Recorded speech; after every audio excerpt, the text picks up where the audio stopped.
ஒரு மீட்டிங் நடந்தது நாகல்கேணியில்.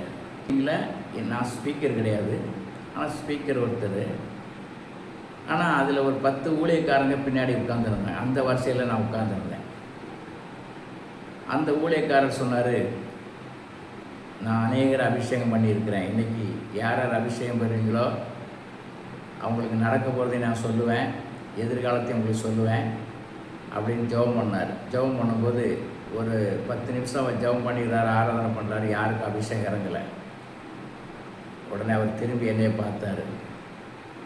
அப்படியே பின்வரிசையை பார்த்துட்டு வந்து, ஐயா உங்கள்கிட்ட தான் ஆண்டவர் சொல்லியிருக்கார, நீங்கள் வாங்கய்யா, நீங்கள் கை வைக்கிறவன் அபிஷேகம் பெறுவான், நீங்கள் தீர்க்கம் சொல்லுவீங்க அப்படின்னு சொன்னார். அதே போல் அவர் நான் கை வைத்து ஜெபிக்கும்போது எனக்கு முன்னாடி வந்து நிற்கிறவரை ஆண்டவர் நைட்டு காட்டினார். அவருக்கு நான், நீ எதிர்காலத்தில் ஊழியக்காரனாக கர்த்தர் உன்னை மாற்றியிருக்கிறார், நீ ஊழியம் செய்வ அப்படின்னு சொல்லி அவனுக்காக நான் தீர்க்கம் சொல்லி ஜெபித்தேன். அநேகர் அபிஷேகத்தை கை வைக்கும்போது அபிஷேகம் பெற்றுக்கொண்டாங்க. இன்றைக்கு அவர் ஊழியம் செய்கிறார்கள். ஆண்டவரை நாம் கனம் பண்ணும்போது உங்களை அவர் கனம் பண்ணுவார்.